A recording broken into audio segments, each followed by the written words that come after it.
And aloha, everyone. We are coming 5 minutes early to the live broadcast to kind of warm everything up, to get ourselves warmed up, get you warmed up, get my excellent host, my excellent co-host over here, my co-host. I was getting partners in crime, but they're not partners in crime. My co-hosts over here, Dylan and Scott. We are warming ourselves up, and so I think it's become some sort of a traditional over here. So, Dylan, tell us about the Aloha shirt that you're wearing this morning, Dylan.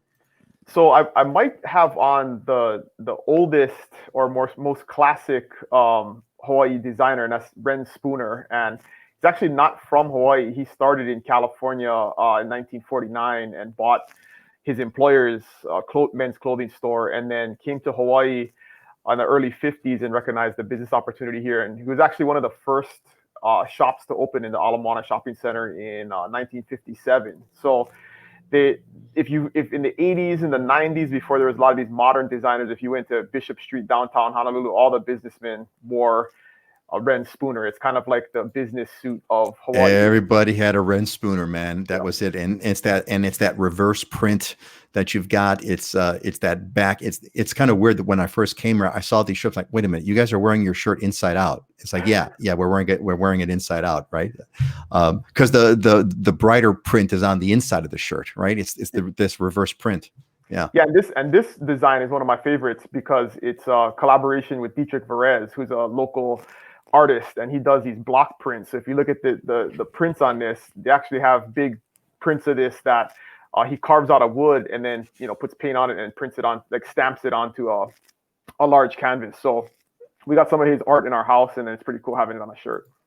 Yeah, that's really cool. Well, Scott, I'm not going to ask you about your shirt because you're still wearing Howley shirts. So yeah. I got to ask you about how. So we're going to skip and ask about how's the weather off Diamond Head now. I know that we're working for one of these future shows to get a camera shot, but how's Diamond Head doing? Well, so can I tell you my Ren Spooner stories then? Oh, absolutely, absolutely. No, I like that shirt too because a lot of them tell a story, and there's some emphasis in it and whatnot. But man, I remember when I first moved over here in '99, I was bartending. Those Ren Spooners, they were the only Aloha shirts that would last for me. I would be grinding behind the bar and just beat those things up, and they lasted. They're a good quality shirt. I still have a ton of them. Like I mentioned last week, I probably got 40 of them in a box, but I don't wear them over here. When I was doing real estate on the Big Island, actually, when I first was over there, it was shorts, Aloha shirt and slippers and it'd be funny. I'd be showing like $2.5 million home, and I'm in shorts and an Aloha shirt and slippers, and no one thinks differently about it because that's the lifestyle over there. Over here, it's different. I'm much more in the city.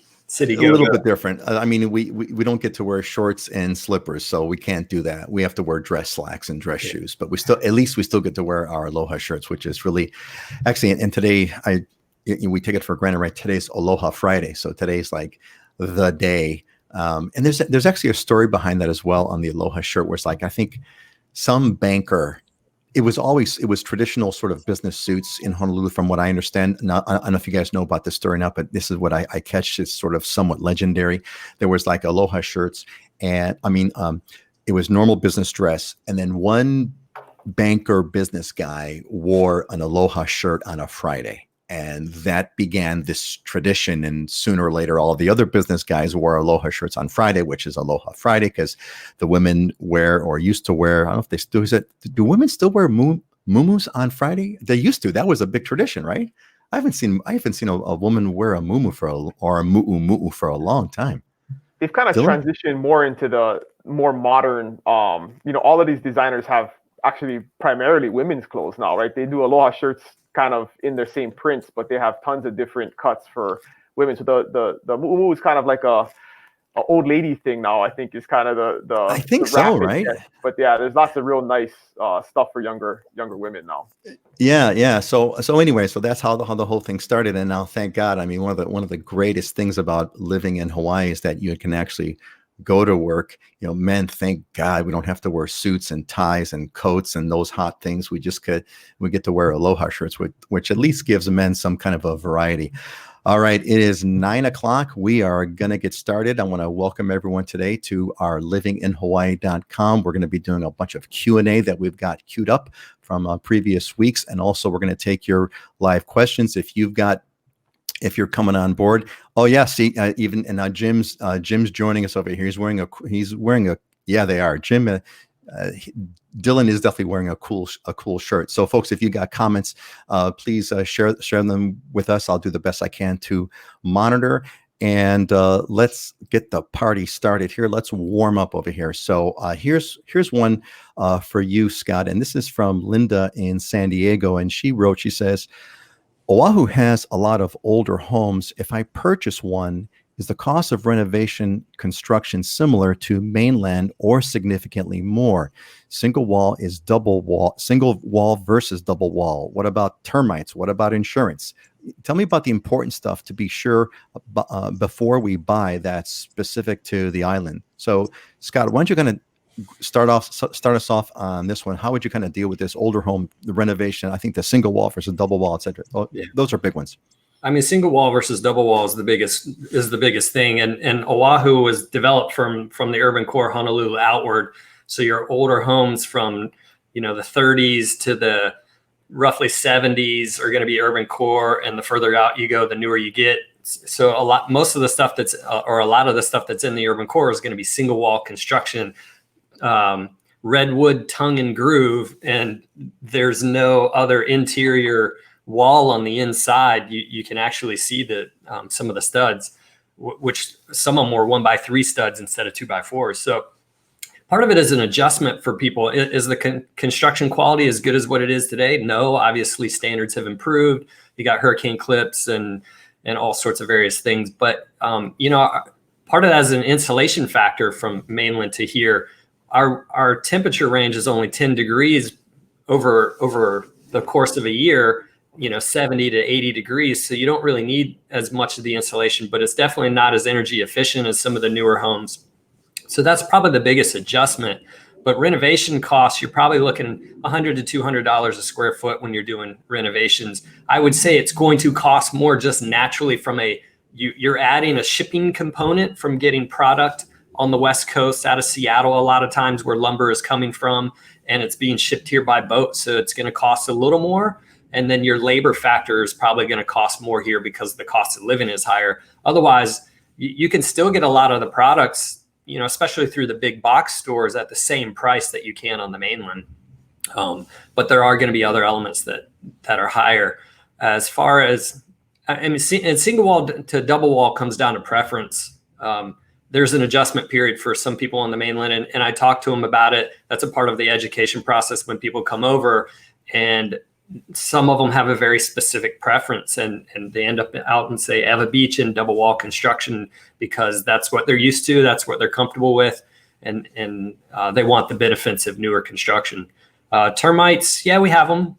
We typically, you either get on a treatment program, and when we go through a purchase contract, you're going to end up having a termite inspection report, and then we have to address however that report states that the seller typically has to address. So if we got a tenant, we tenant, and then you get a warranty usually for 5 years with that. You can go to, and that's typically for drywood termites. Then you got to, some people choose to do a ground termite baiting system, which the ground termites they move much faster. That Kapahulu house that I bought that we're building now had significant ground termite damage. Those guys move fast and they do a lot of damage quick. So those are the ones you want to stay on top of. But we just tent every 7 years as kind of a rule of thumb, just to kind of do it or have a monitoring program. But I don't worry about the drywood termites.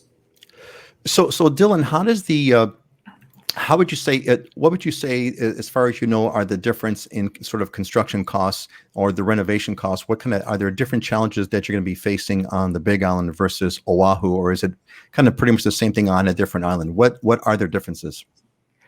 A big driver of cost is how busy the construction industry is in general. And we have a lot of new construction in terms of resorts on the Big Island, really high end, Kukio, Hualalai, these places where Michael Dell and Charles Schwab own really multi-million-dollar homes. And so when those projects are busy and there's a lot going on, or there's new resort condo complexes coming up, there's not a lot of labor, or the construction companies aren't as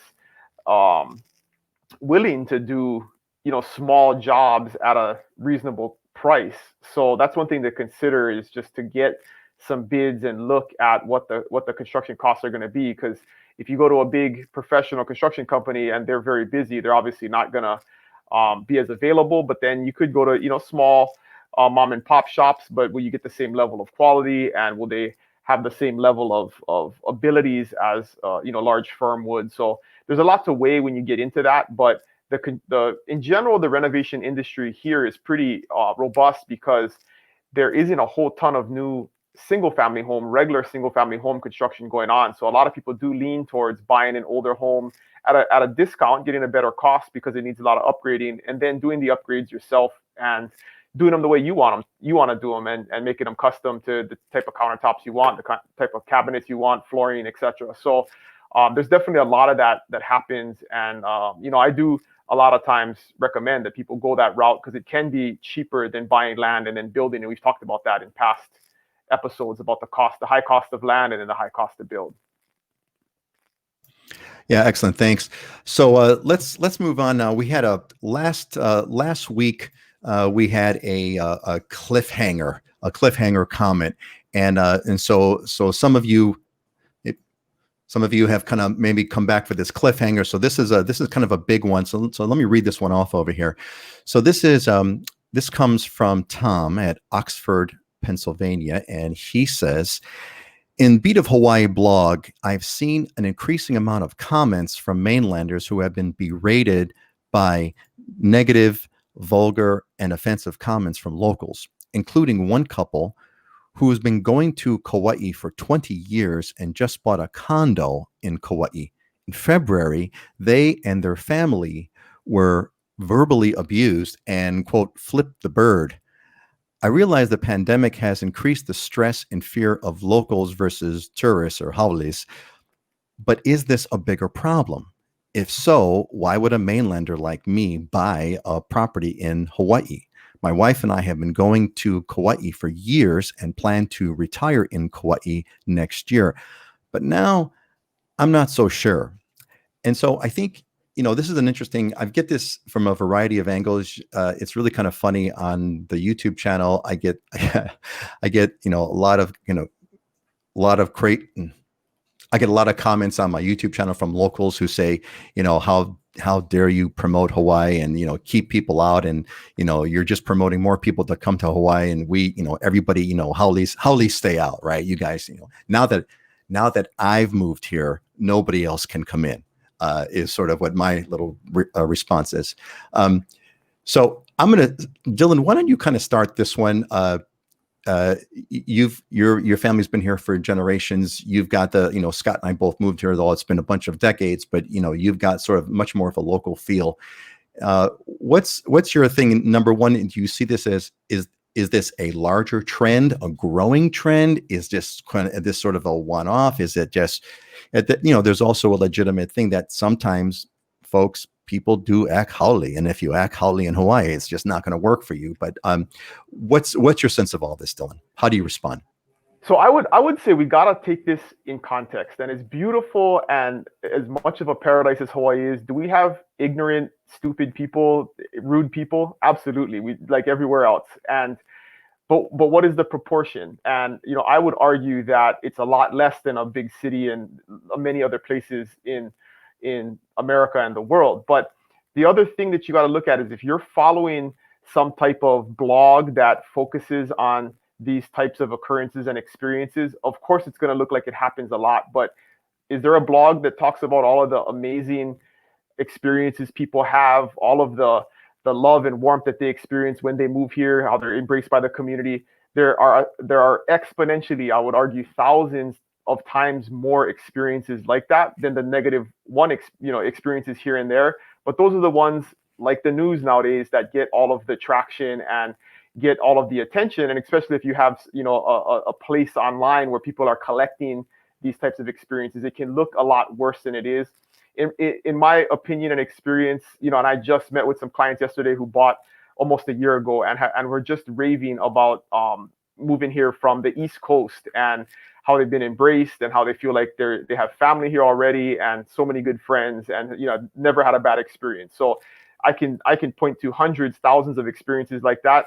Do the bad ones happen? Absolutely. Is that a growing or terrible trend? I would argue no.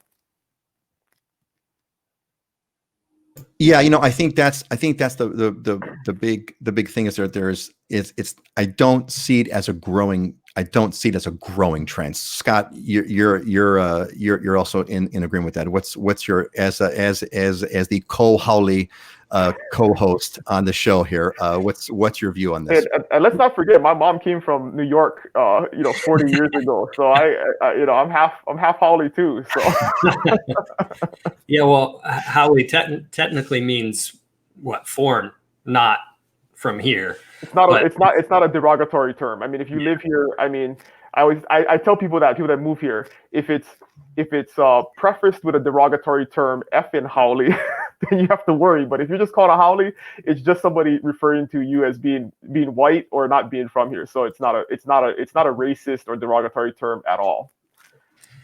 Yeah, no, I'd say there's just, a couple of general things. For one, this is a part of the reason I live here is because it's a more laid back, more community-based, family-oriented place to live. And if you come here with, like we said last week, with this significant drive and people need to change towards me, you're going to ruffle feathers. You're going to run into some issues, but not in the context of what's being said there. I've maybe run into one or two of those times in the 21 years that I've been here, and that was both of them were out in the water surfing. And I just, I chuckle at the people and like, yeah, whatever, buddy. It's that occasional bad apple that you're going to run into anywhere. And the interesting thing from a real estate side for me, and I drive around in a Mercedes SUV, there's not a single neighborhood on this island that I feel uncomfortable going into. Whereas on the mainland, there's certain sections and certain neighborhoods you just do not go into. So by no means have I haven't really ever experienced this. In fact, I would say it's more the opposite. It's more of an embracing community than it is not wanting to be here. Now, the funny one is like Lanikai, where, there's parking issues down there and they're like, a lot of people are like, hey, we don't want any more people down here. It's like, yeah, that's because you're there now. You're saying that because you got in, right? I made it. No one else can come here now. Don't bring anybody else. And I can't agree with that. That's one of my most favorite ones. Again, it's like now that I've moved here, no more people can move here. I'm set. I've got my home. Nobody else. No more development. No more homes because I've got mine and we're good.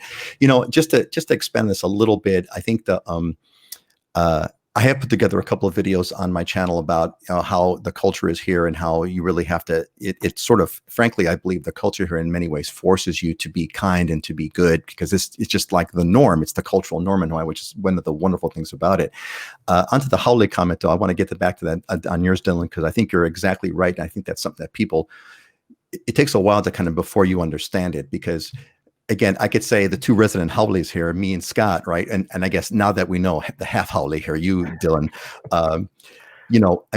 we say it and we laugh because we know what we're talking about. We're using it as an adjective to describe a person. Oh, there's the Howley guy over here, or et cetera. And as Dylan said, if it's perceived with effing, if it's effing Howley, different story. Or the other one is the joke that goes around our house a lot is like, oh my God, you are so Howley. You are so Howley, right? And what does that mean, right? That means that you've really got you've kind of still got this sort of mainland attitude, and you really haven't kind of transformed yourself yet to be kind of blended into the culture. Don't be so Howley, right? In fact, I do want to write a book one day, and the title has to be "Don't Be So Howley: How to Get Along in Hawaii." But Anyway, I think we kind of beat this one up. Let's move on to our next one over here. So But I want to do a quick pitch over here. So it's kind of a station identification. We're part of the livinginhawaii.com network. I'm here with my friends. I want to encourage you all to go to the website where you can sign up for the newsletter. You'll have a pop-up. Sign up. We send out newsletters and notices about shows like this one, give you the opportunity to kind of submit your questions. And, Dylan, you said, hey, is there a website out there that talks about how great Hawaii is? Livinginhawaii.com really tries to do both. I try to tell how great it is and also the ups and downs, not to make it too realistic. But speaking of moving to Hawaii and speaking about holidays coming to Hawaii, I kind of want to all bring your attention to this little photo over here. So I want to describe them. I'll cut it over. So if you look at this photo here, there's a guy who looks like, classic guy, just kind of flew in from the airport. He's got his airport lay on. He's loving life. He looks like he's on the Big Island, and there's a ticket up there. There's an itinerary. And if you look at the dates there, it's on 1999, and it says May 25th arrival and August 24th departure. Scott, you want to fill us in on who the guy on that one over there? That guy with two shirts on who came from the South with an undershirt underneath. My cousin, right when that's me, of course. Right after I got in to the Big Island from the Kona airport, I came out as a favor to a friend for 3 months. And you can see I was supposed to have left in August of 1999. And here we are 21 years later.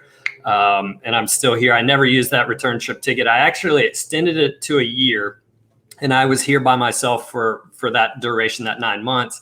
And the question I had for myself was, do I really want to work in a white walled office with no windows every day to save my money up for 2 weeks a year or 2 or 3 weeks to go on vacation to a place like this? Or do I want to make this a lifestyle? Do I want to have this as my life where I can work hard and play hard and have the best of both worlds? And at the end of that year, the airline said, we're not going to extend your ticket any further. And I said, okay.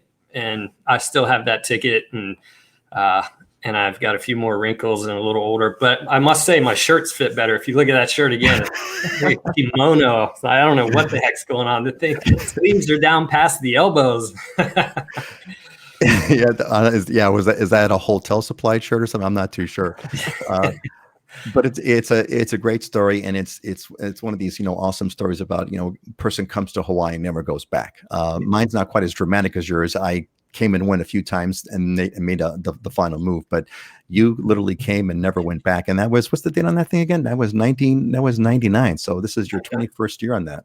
Yep. Yeah, and I think the other element of it is, and I look back about it because I make sure to kind of take a little perspective back is. I could have had the fear of like, oh, what do I do? How am I going to make it? You figure it out. And part of the drive for me was I like the culture. I like it's a little more laid back, but I can work as hard as I want. So the opportunities are there for both ends of the spectrum. And I ended up having this connectivity with the water. And I said, you know what? I'll figure it out. And I've been able to thrive here, not just, try to survive. You figure it out. What do you want out of life? And this I think is a good example for the people in the audience. Is just, hey, if you're thinking about it, what are you waiting for? I mean, what do you have to lose? This is a lifestyle change that you're looking to try to make. I'm an example of having done it. Yeah, it's definitely a great. So welcome, Scott, 21 years. And that's when I pull that one back up against like the date there. Oops, where's that? Where is that thing? Okay. Yeah. I lost it. There we go. So I'm bringing everyone's into that date of 25th of May. So this was the week of your anniversary. Most of us that have moved to Hawaii know the date. We can remember the date that we landed. Mine was July 1st, 1984 was my permanent date that I landed in the state. And it's been an incredible life and a ride next. All right. Dylan, you took a breath there. You were going to say something. Yeah. On the flip side of that, so the funny thing about 1999, and we're a couple months off here, but that was 99. August 29th of 99 was the first time I moved away from Hawaii, not to live here, and that was to go to Marine Corps boot camp. So I graduated high school that year and left, and never really thought about if I'd ever come back. I mean, I definitely took for granted growing up here and how special it is, and took for granted my family, being a kid, right? Being a stupid kid. And that experience of not living here for 4 years, and really looking back and saying, man, I was really dumb to think that I would leave and never come back. So 99 was a significant year for me too. So did you actually think when you left in 99, were you of the mindset that you weren't going to come back? Is that kind of what you were, was that sort of in your head?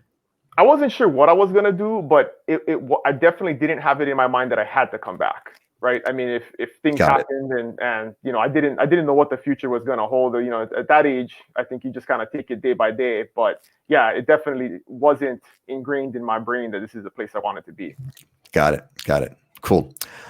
All right. Let's move on to our next question here. So this one for you, Scott. I think it's going to be a quick one. This is Linda. Lisa from El Cerrito says, I get a little bit of a technical error here, but anyway, she's asking about what's the electric bill? What's the electric bill? I got a family of 3. We want to move into a condo under 1,000 square foot, no AC. I think you get this kind of question a lot. What can you expect from the electric bill? Have any sense, Scott? Yeah, I mean, if you're not using the AC, it says no AC, 150 a month to 250 a month. That's about it. Because with condo, there's, it's only what's in your unit that you're dealing with. If you're running the AC, you might hit up to, and you run it a lot, you might hit up to a little above 300, 325 maybe. And you also want to look at in the purchasing process, a lot of condos are putting PV on the condos as part of the HOA. So there are condos that have PV and HOA. Those words mean PV stands for photovoltaic systems, and then the homeowners association. So as a condominium owner, in most cases, you don't have the ability to independently choose to put photovoltaic on your roof. But as a homeowners association, they can enter into either some type of purchase power agreement with the leased company. There's lots of different ways to go about doing it. But I've been seeing electric bills consistently under $100 now in the complexes where they have some type of PV system on the roof.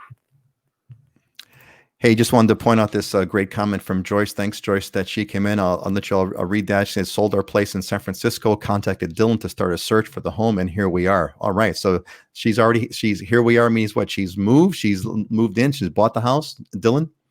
Yeah, they moved over a year ago, and Joyce is my adopted auntie now. So she moved here, and just awesome people. Her and her husband Chris, and we keep in touch. We try and do lunch, every few months, but with this lockdown, I haven't seen them in a while. I miss them, but yeah, they're totally awesome folks. Happy to have them. And that's a total. There's a Hawaii thing right there. My adopted auntie, right? That's something. That's another major. The Hawaiian tradition of to be to Hanai. All right, let's see here. Let's move on to this one. This is going to be for you, Dylan. Similarly on this sort of cost per square foot. And actually, we got another question that came in here from Laura Roberts. So we're going to pack these two together into one. So Laura says, I want to live on the Big Island, but to fix up a house, how likely I'm to find supplies? And similarly, we've got one over here. From Tom, Houston, Texas. He says, I'm considering buying some land in Kona. Would like to know what is the average cost per square feet for building a new house between 1,700 and 2,000 square feet. So Dylan, can you we've touched on this before a little bit. Maybe you could just talk a little bit more about, what we're looking for: renovation costs, access to supplies, buy versus build. You've talked about this before, but I think it's worth going back over. So the easy question to access to supplies, no problem at all. We have a Lowe's, a Home Depot. We have HPM, which is basically a local version of Lowe's and Home Depot. we have Costco. So if you want to there's lots of good building materials at Costco. So no issue at all in terms of getting materials. And a lot of those companies, if you want to custom order stuff, we'll bring it in, and you can save on shipping when you're going to one of those big stores. So no issue there from a cost per square foot. So there's the simple answer, which normally you're going to be looking at $200 to $300 a square foot to build a house. But I always tell people, make sure you're looking at all of the other costs that can go into that. Because when you buy a piece of property, there are basically 2 types of properties you're going to buy. One, which is in an already subdivided neighborhood that has utilities to the lot. It's already been graded. It has a house pad. It may have a driveway. And of course, the cost for those lots are going to be significantly higher because they've put all of that that upfront work in to make the lot buildable. On the flip side, you can get a piece of property for significantly less, 30-40% the cost of the previous lot that I talked about, but there's going to be some more costs for you to get to the point where you can build. Do you have to do grading? Do you have to put in a driveway? Do you have to bring electric and water to the lot? There's a lot of other costs that can go into the total cost outside of just the cost to build. So there's more to think about. Just looking at the per square foot cost to build can be deceiving sometimes, and you want to make sure you really do your due diligence and know exactly what your all-in costs are before you pull the trigger and make a decision on purchasing a lot and moving forward with building. Yeah, I remember actually back in when was this? Early 90s. I want to say like 92, 93. I'm not too sure, something like that. We bought we bought one of these, $25,000 lots on the Big Island. And it was kind of trippy because, you go over there, it was kind of completely raw jungle. And we of course had the graded and all that kind of stuff. And I just remember, having a tractor. There was a guy who came on, and he brought, heavy equipment. And, I was kind of just tripping out on the idea that, we were the first human beings since the beginning of time to be developing this piece of land, because it was like lava rock land and, had big trees on it and stuff like that. Scott, now Dylan, you said $200 to $300 per square foot. Is that what your number was for Kona side? Yeah, and that really depends on what type of house you're building, right? I mean, what kind of materials do you need? If you want really long spans and you got to use 6x12, beams and stuff, the cost can go up. I mean, so it's really dependent on the type of house you build. HPM and Hansudor have package homes where you can buy the whole entire house for 70, 80 grand, right? I mean, in terms of materials, and then you just got to get somebody to build it. So you can reduce the cost per square foot by doing that. Your roofing material is a big determinant of cost, because you can go from regular iron roof to, concrete shingles. It can be very expensive. Your siding, I mean, there's lots of different things. What kind of flooring? Are you putting real hardwood floors in, or just carpet or laminate floors? I mean, there's tons of variables. Yeah, so. gold-plated bathrooms and things like that. Yeah, Scott, so Dylan said the rule of thumb for Kona, give or take, between, again, it varies a lot, $200 to $300 per square foot. Is there a difference? Is Oahu about the same? How is Oahu different from what Dylan said? No, it's about the same. And then once you get north of that number, then you're getting then you're talking custom factors up to $1,000 a square foot roughly. And I've even seen about up to $1,000 a square foot on the custom side. Okay, that's like those crazy custom homes. Okay, so my takeaway, and this is that cost per square foot, it's really going to be about the same one place or another in Hawaii. It's really all those other things really that Dylan had really alluded to, whether it's how prepared is the lot, is it raw or lava rock that you're kind of doing for the first time, is it fully developed? Scott, you had something you want to say? Yeah, and so for most of Oahu, you're connected into city sewer, but you get out the Windward Coast, North Shore, and parts of the Leeward Coast. Now you're talking septic. You don't have the city sewer. Right. Okay, good. Okay, let's move on to our next question. So this is kind of really a fun one, and this is one actually for me that I'm going to take because I really got a kick out of it. So this is from Melissa in Thornton, Colorado, and she says, "Are there many places to hike where I can bring my dog on a leash? By hiking, I mean a decent incline for a good workout of probably 4+ miles. And not just walking on mostly level ground, I consider that trail walking, not hiking, LOL. My Shih Tzu puppy Ripley, yes, as in Eileen Ripley, loves hiking here in Colorado. Her sister Aria happily lounges at home on the couch when Ripley and I go hiking. And I want to take her hiking when I move to Hawaii eventually. I'm mostly interested in living on probably Oahu, the Big Island, or Maui, as I would like access to good K-12 schools. I also do ballroom dancing. She loves playing with moving water too, so any trails that encounter streams or waterfalls would be great. We don't mind the same ones most of the time." So my answer, yes. This is I love this question because it's Melissa, God bless you. I love you. You're sort of all over the place with stuff. And I think that what really made me think about this this kind of issue was I thought about, I tell people a lot, and I'd like to get you guys take on this. I tell people a lot, say, if you're planning on buying, real estate in Hawaii, and you really haven't you've never been here a lot, where you're not like the kind of people that, let's say there's folks that come here every single year, like the guy on Kauai who came here every single year for 20 years and now he's going to buy a condo.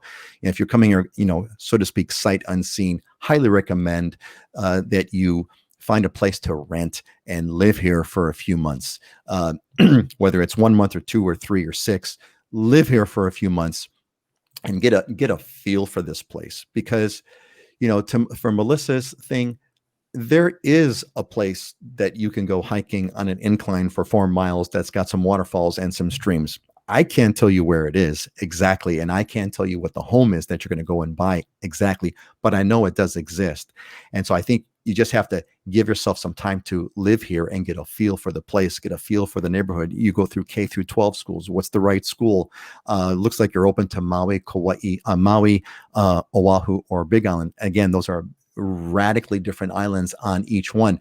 My general takeaway here is, yes, you have to give yourself some time to live here and get a feel for the place.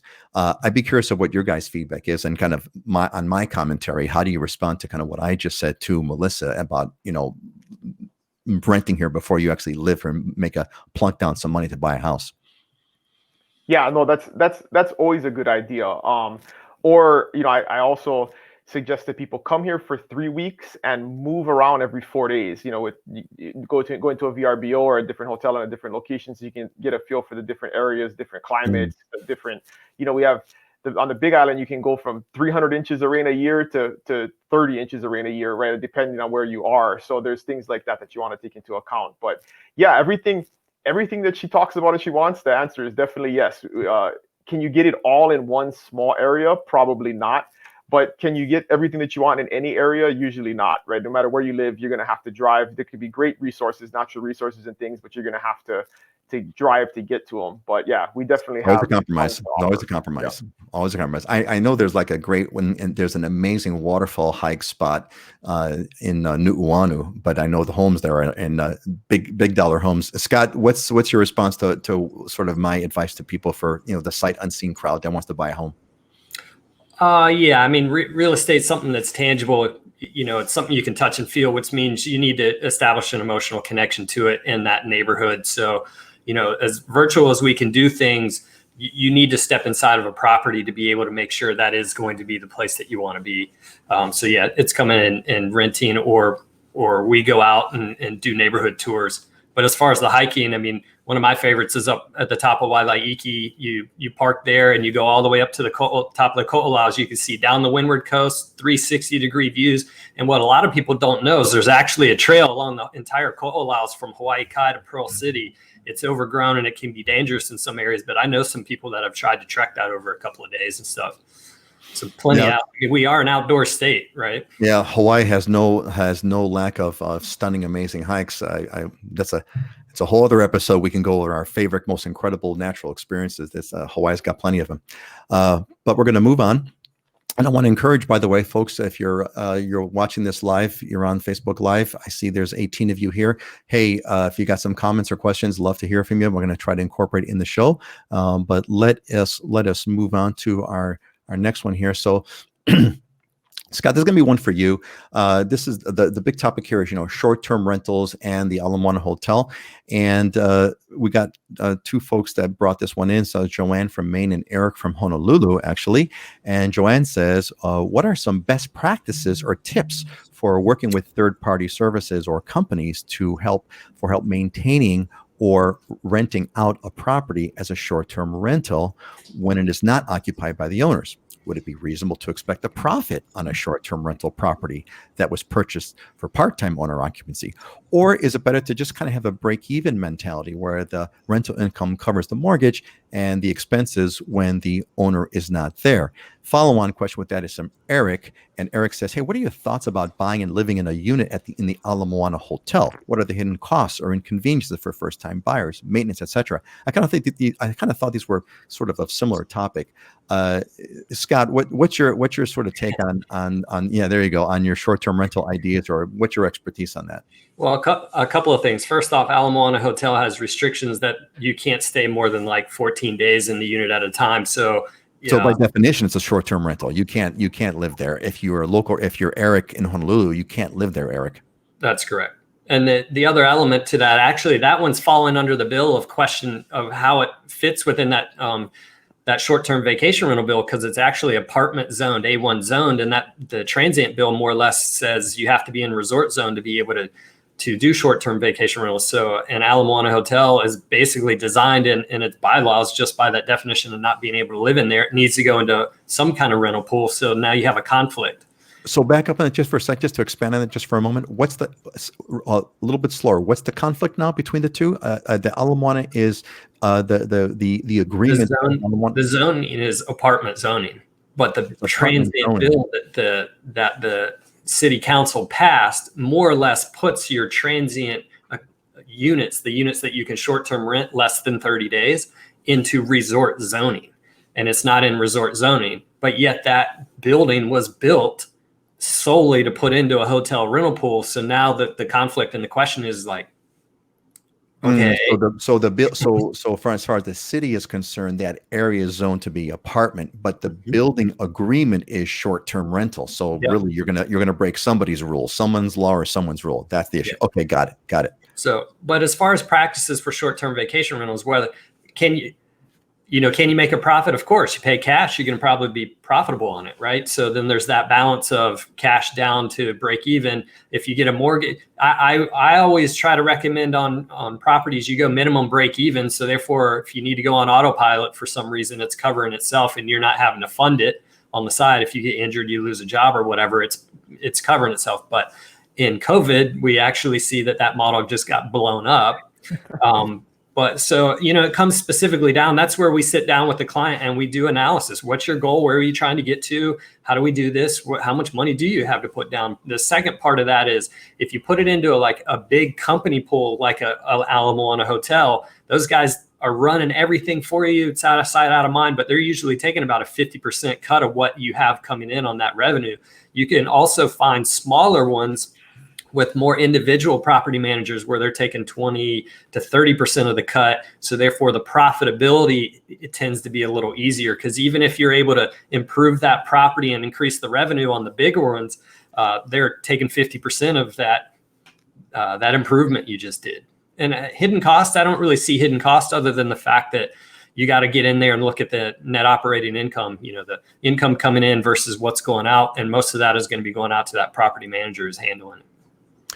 Thanks. So Dylan, what's sort of different, or what kind of experiences? The Big Island's got a lot of. I would think it's got a lot more of a short-term rental, at least flexibility, than Oahu has. I'm not sure about that though. What's the difference from what Scott just said that applies to the Big Island? So we just passed back in what went into effect in October of last year, a short-term rental regulation, which there really was none prior to that. So it's gonna change and really drastically reduce the number of short-term rentals that are available and where you can short-term rent. So definitely, first most important piece of advice is contact the short-term rental laws and regulations are different on every island. So you have to contact somebody on each island that knows that is an expert in that area, because I am not familiar with the Oahu short-term rental laws. I know the Big Island ones inside and out, but vice versa, you probably shouldn't ask Scott about the Big Island short-term rental laws. So you definitely want to contact somebody in that local market to figure out what makes sense and what your restrictions are, because they do vary somewhat significantly. In general, because of the regulation, I have been telling people, if you buy a condominium that has the correct zoning that allows for short-term rentals in their CC&Rs and bylaws, it's a pretty good investment right now, as long as they open up travel and people can come here.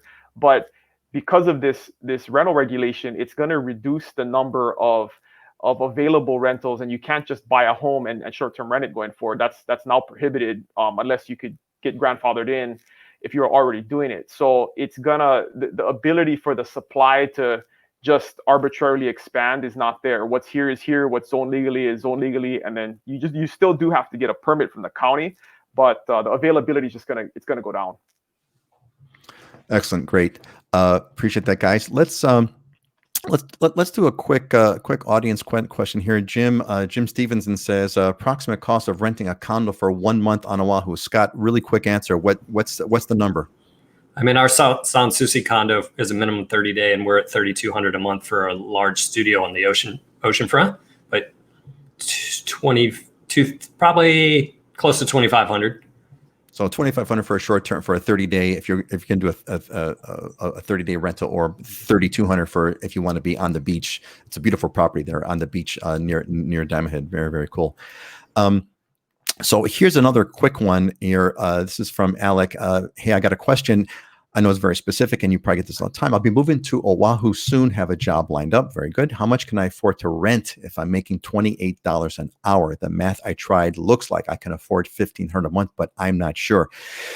I think that the general, it's hard to tell you whether that's going to be affordable for you or not, because there's so many different variables that you have. Are you single, married, got kids, health insurance, etc.? My general rule of thumb is this on the general affordability of Hawaii for anything, and I've said this on a few of my videos, which is based on where you live today, double your expenses and you've got your pay. I say double your expenses and cut your pay by 30% and see if you can make that work. And so Alec, the same answer I have to you is take your expenses today, double them.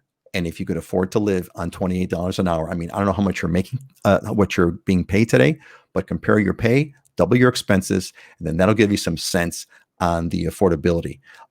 What do you guys think of my rule of thumb over there about double your, again, every place is different. New York's different, Chicago's different, Atlanta's different, but I tell people,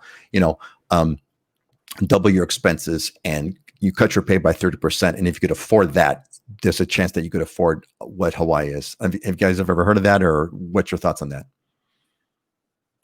Well, in general, your cost of housing in Hawaii is going to be a larger percentage pretty much anywhere else in America. Dylan, I have to. Your internet is breaking up. You're kind of all over the place. I'm gonna save everybody the agony over here until I see your pixelating. I don't know if it's your internet or mine. Scott, what's your take on that?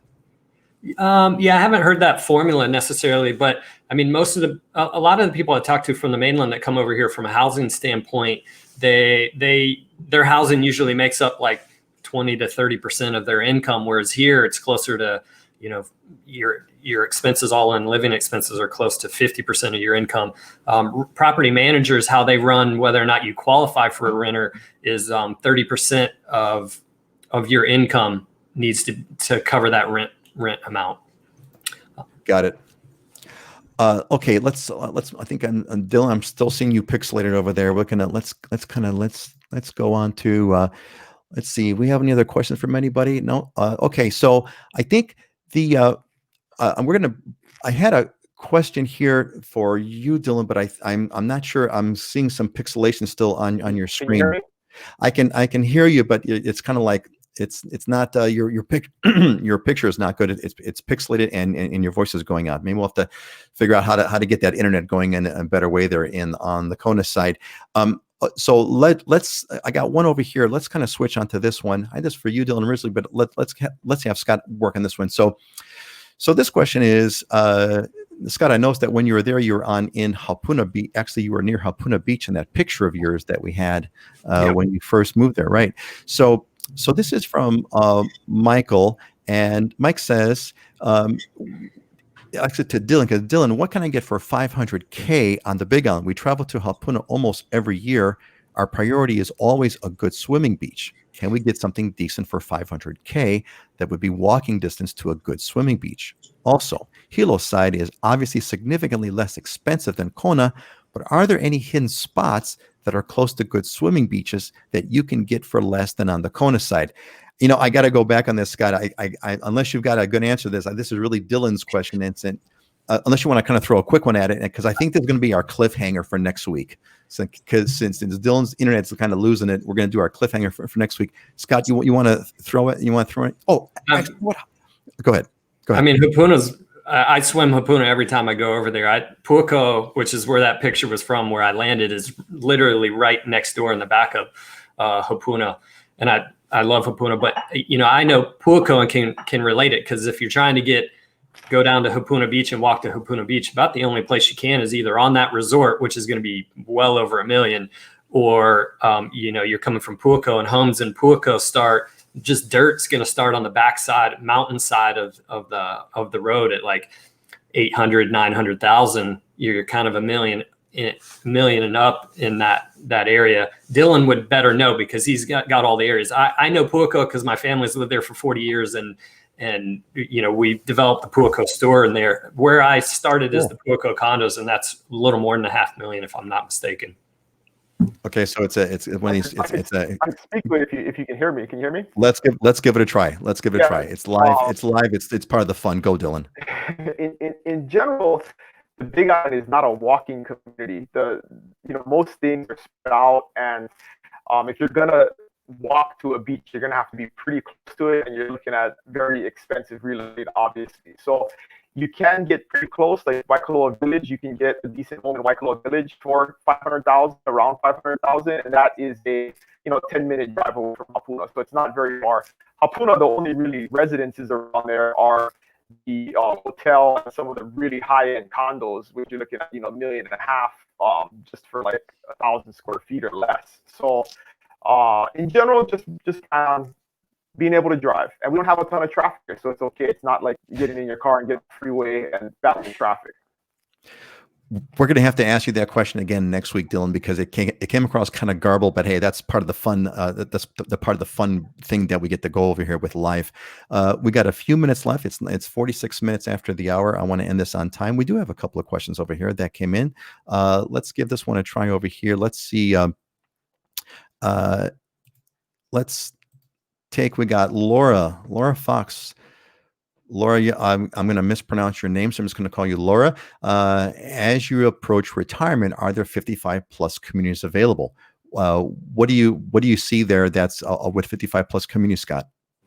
We don't have it. I know Brookfield was talking about it out in that Kapolei side, but I think it wasn't transpiring into a 55 and older community. The land is too expensive here, and they might more. I could see that happening more on the Big Island, just because there's more land that you can develop. You take all the other islands, combine them into one, and it's still not as big as the Big Island. Whereas we have all the density over here on Oahu. So, is there? I mean, there's a handful of communities over here, but there's just a handful, right? I mean, there's not even a. Well, actually, there is no. There's like a condo building or two here, right? Correct. Or you have a couple of condo buildings, but and then they have the progressive stages for as you're getting older. But right. We don't have a dedicated 55 and older community here as far as subdivision type. Right. I just had clients that we sold in Eva. They moved into Florida. Into a community like that. We don't have that. It's you're going to be mixed in a regular community in that right. Okay, got it. Right. So we're still Dylan. I'm trying to kind of pull you in over there, but every time I pull you in, you pixelate on me. So we're just going to keep trying here. But is that what we call the coconut wireless? That's sort of like the coconut. Yeah, it's the pixelated wireless. Keep going there, Dylan. We're still trying for you, buddy. So here we go. Kermia says, is Eva Beach significantly hotter in temperature than the rest of Oahu, like I've heard? No. Not significantly. It is hotter, but just because it's positional location, but it's not significantly. A couple of degrees. Yeah. And again, it's a super micro. It's a microclimate. It might be drier. Hawaii has microclimates, right? If you go on the windward side, it's wet. If you go on, et cetera. And Eva is on the lee side, so it is drier, but correct. It isn't like hotter, like Florida's hot and East Oahu's cool kind of a thing. Well, and that's the interesting thing too, is you notice on that shirt that I came over here with, I had an undershirt because when I grew up in North Carolina, you perspired underneath, so you wanted to catch that. We're not. People talk about humidity here, but it's not anything like the South humidity. So it is warmer, but it's when we get the trades, man, it's really pleasant living here. Yeah. Weather in Hawaii is always perfect. That's what I've got on that one. We still got some time left.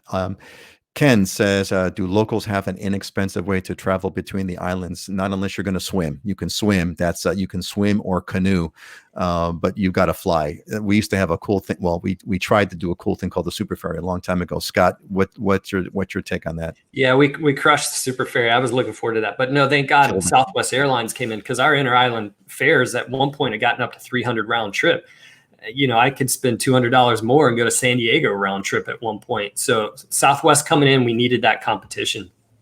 Yeah. A little bit of Southwest. I mean, a little bit cheaper, but we still have to fly. Bottom line is you have to fly, which is going to be very interesting in this COVID world, how that is going to change. Okay. Oh, so here's a good one. So Sung Ye says, what's the demographic like of Honolulu? Would a young Japanese American from New York be able to fit in? Yeah, definitely. Absolutely. Yeah. And we're such a mixed culture here in all capacities. That's a part of what I like living here, about living here. A lot of influences, a lot of diversity. And especially in Honolulu. Honolulu is really, really a metropolitan area. But Asian Americans, Dylan, let me see if I could pull Dylan back in over here. I think is he still pixelating? He's still pixelating on, but you're still yeah, I can. It's all hamajang. It's all hamajang, as we would say. Hamajang is a local slang here. Hamajang is kind of all messed up, but yeah, Asian culture, hardcore Asian culture here in Hawaii. Asians will feel very, very comfortable, very much at home. A lot of Japanese restaurants, Japanese food, Japanese culture.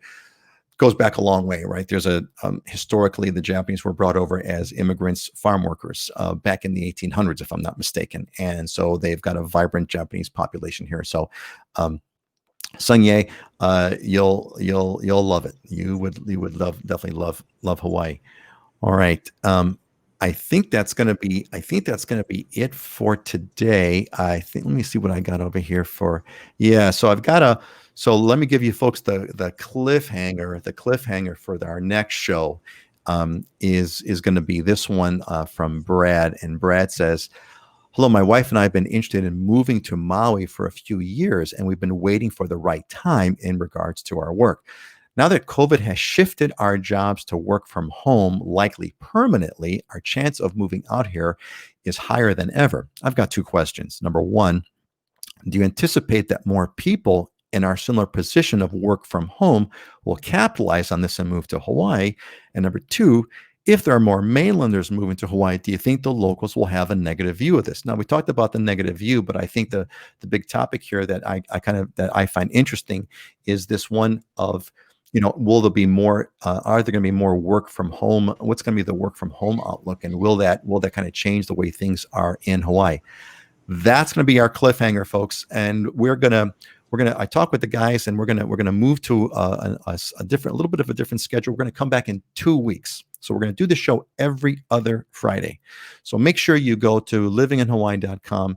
You want to get on that newsletter, because that's the one that we use to announce what's going on. Or what you could do is you can click. I put a link in the Facebook page to a form where you can ask your questions.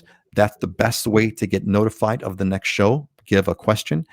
And through the newsletter, you get a chance to ask a question as well. I'm going to be publishing this on our YouTube channel. So on the YouTube channel, you can also click in the description and submit your question. Do that. You'll get on the list. The list sends you the email automatically. Of course, the Facebook page does it as well. Listen, I think Dylan may have come back. No, Dylan's still pixelated, but that's okay, Dylan. We love you just the same. Scott, you want to give a quick closing thought?